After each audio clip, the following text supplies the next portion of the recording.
Hi, Sepideh. I'm Sarah from The Upcoming. An absolute pleasure to be able to speak to you today. How are you? Thank you. Thank you. Fine. Yes, keeping up. Thank you.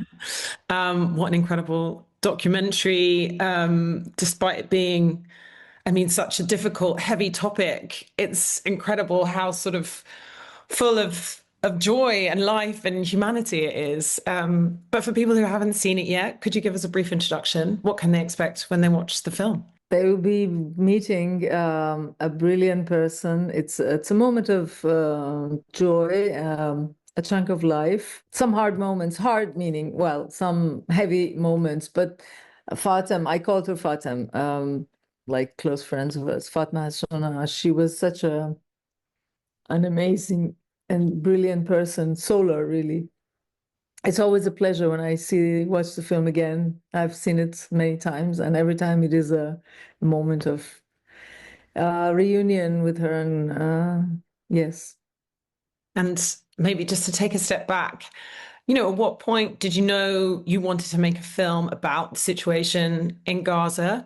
And how did this kind of format come about? Perhaps when you first started your conversations with her, you had no idea that this would one day become a feature film. So what was that process like? And when did it become clear to you that this was the way you wanted to tell this story? it started with my need to understand what the Palestinians were going through in Gaza under the bombings and okay, we did not have this much of starvation and yet back then, but still it was quite a clear step towards what would be called a genocidal wave. And it was clear that it was a very heavy, destructive wave of attack, aggression against the civilians in Gaza. And I needed to understand how they were feeling, especially. I don't know, this was somehow bothering me. And hence I left for Cairo. I just took a plane. I just took my stuff, the small suitcase, and I said, I have to go. And I left. That was mid-April 2024.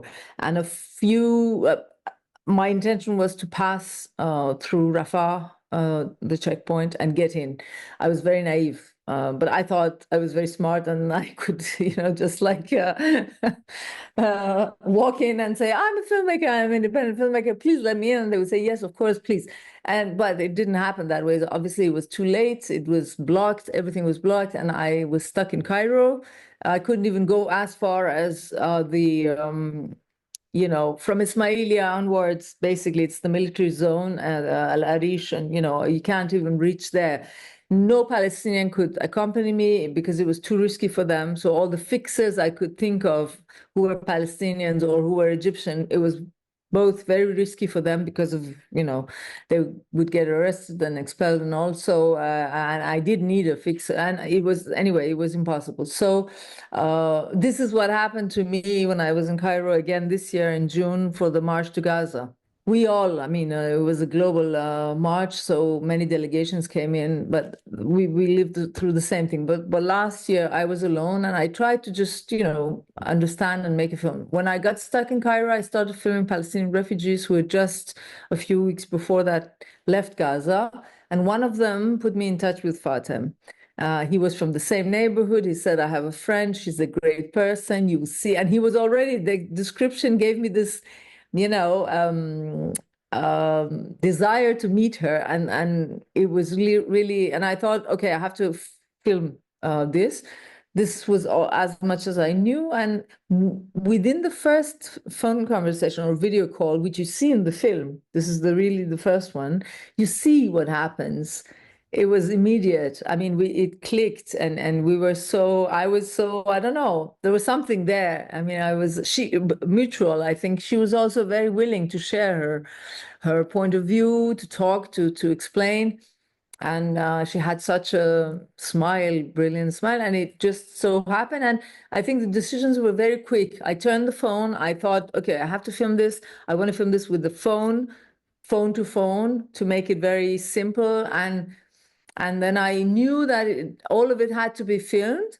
I knew it would be central to the film. I wasn't sure how long the film would be or what else would there be in the film, but that became clear a bit later during the editing process.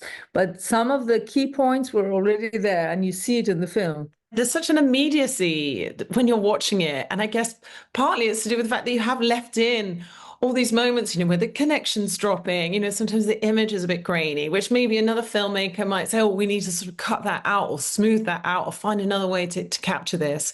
But maybe by leaving that in, we feel like we're right there speaking with her as well. So is that Yeah. quite intentional and something you almost lent into rather than try to cut out? Absolutely. I mean, I felt that I had made a first version which was much tighter in the sense it was longer, but it was tighter in the sense that I had cut all of those out, and it was a bit too clinical, And while working on it and while watching it again and again, it was, I don't know, months or several months of editing, and at some point I had an editing advisor who came in, and I think she helped me to find this breathing points, like opening the film, and this helps the viewer connect exactly to same beat as I felt. The frustration of being disconnected, the laughing moments, the silences, the breathings, the cryings, all of that. And it was really done on purpose to share as much emotion as possible with the viewers, with the audience. Yes. And maybe you can just sort of give us a bit of a feel for, how many hours of footage you had and what was that process like of choosing which moments to include, piecing together, obviously, her images that she's shared with you, her words, voice notes, things like that. What did you have to work with and how long did it take you to make the final film? Well, I started editing very quickly from early May. I think from when I had our second conversation in April 30th. So very early in month of May, after that conversation, I started the editing process, and it went till January, February almost of 2025. So that makes what, 9 months, and then the post-production, almost 10 months of editing and post-production. How did I choose? Well, as I said, there were more conversations and shorter bits of them in the first cuts, and then gradually some conversations were left out. I decided to leave them out and then make bigger arches and more bigger moments of the same conversation. So not to put everything in, but to keep the essential. And some of the memos, the voice memos and all, were so important that right from the beginning they were in, and then I was trying to find a way to include them and how. Photography, same thing. I knew I wanted the photos to be part of the film, but it took me a while before I found the moments, like bridges, that they would be put together like moments of her viewing within our conversations.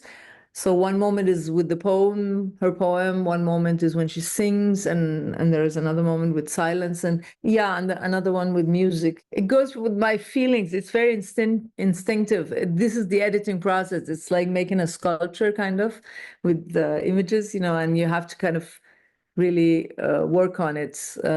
It's very much a handcraft, I would say. Despite the fact that it's not on a computer, it is very much a concrete thing, way of feeling it. There's a tempo, there is how you get, and I mean, like moments where you would almost get tired, like with the frustration, or keep your breath as the audience, as the viewer, like, would she reconnect? Would she be back? Like that next call, would it come? I really wanted to convey that, and do it in a very organic way. And in terms of, the impact on the audience, because of course, we're all bombarded with images about the genocide that's happening, about the war that's happening daily.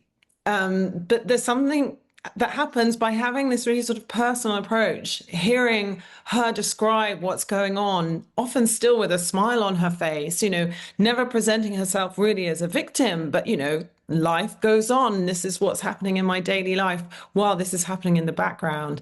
How do you think that sort of shifts people's perspectives on what's happening out there and give another approach to perhaps bearing witness to what's happening? I think it gives Us, I include myself in this, us and the viewers, the audience, the real feeling of how she resembles us, how much we're alike, of all that has been done to dehumanize the Palestinians. This is the contrary, the attempt, the total contrary, to show how much we're alike.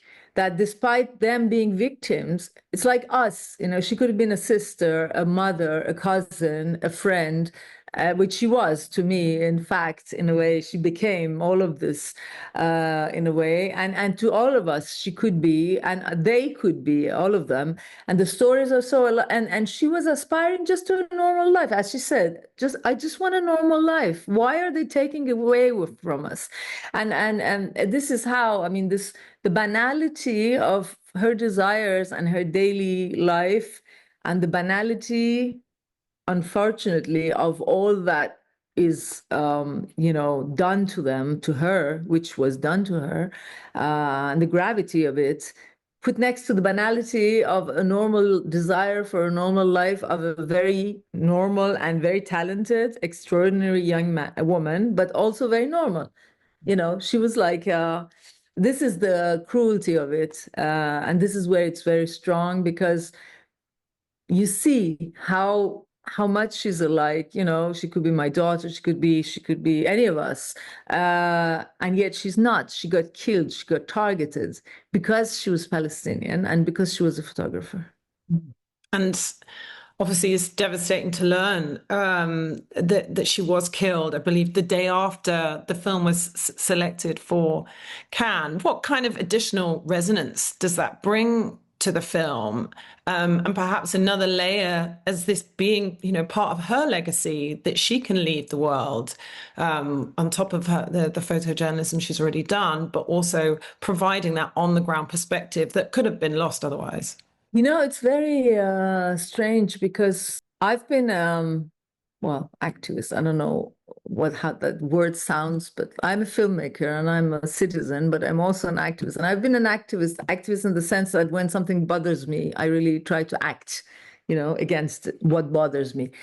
And I've done so from my very, young years. I was arrested in Iran when I was 16. I remember back then they used to ask us to to write things if ever something happened to us, these kind of things. And when you write these pieces, you never think that it will happen to you. I mean, I wrote like, if ever I go missing, I did this by but I never thought that it would happen to me. And Fatem wrote that. I call her Fatem because, like her close friends, Fatma Hassona, she wrote these things that she wanted a loud death, but I don't think she really believed that she would be targeted, that she would die. Of course, the theoretical possibility was there, and she wrote, but she was so full of life also. And this is this thing that I don't know now. When I watch the film, and every time it's a moment of joy and it also hits me, there's the backlash.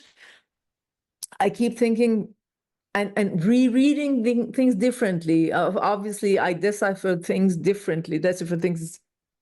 I think, maybe she meant this when she said that, but she didn't mean anything else than what she said that at that moment. It's just that the events that happened and the fact that she was targeted the day after the selection was announced make us think that there must be something else hidden behind those images, behind that smile, brilliant smile, behind those eyes. But I think it is this. This is the devastating part, that it was simply moments of life, exchanges between two women that became history because of this abominous criminal act. Otherwise she would have been with me, traveling around the world, presenting this, and we've been deprived of this, and the world has been deprived of her presence, just because they decided I mean, the Israeli army decided that she had to be killed because she was doing photography. And in terms of the impact of the film, I mean, you'd written in the press notes about, you didn't set out to make a political film. There's not necessarily a message in the sense that, or kind of like a commentary that you might find in another film, but perhaps just its existence in a way is political. So what do you hope that people take away from watching the film? I wanted to reach the human, it's the humanity I was looking for. But ultimately, in these moments, in this world, at the moment we're standing, it is a historical turning point. And I think anything that we do is political. What is happening in Gaza is something that we cannot be indifferent to. Either you're standing for it or against it. Even if you're not a political person, as a human being, you cannot say, okay, I'm okay with the genocide, or you're not, and you have to say I'm against it, because there's no in between. There's not I don't know, or there's no I'm indifferent, or it doesn't count for me, it's not important for me. And so this turn makes everything political in that sense. But what I would like people to take away from from the film is her smile, her message, her resilience, and her strength and force. Amazing. Well, that's so wonderfully put. Thank you so much for sharing all that with me. And I can't wait for everyone else to have the chance to see this incredible documentary. Thanks so much.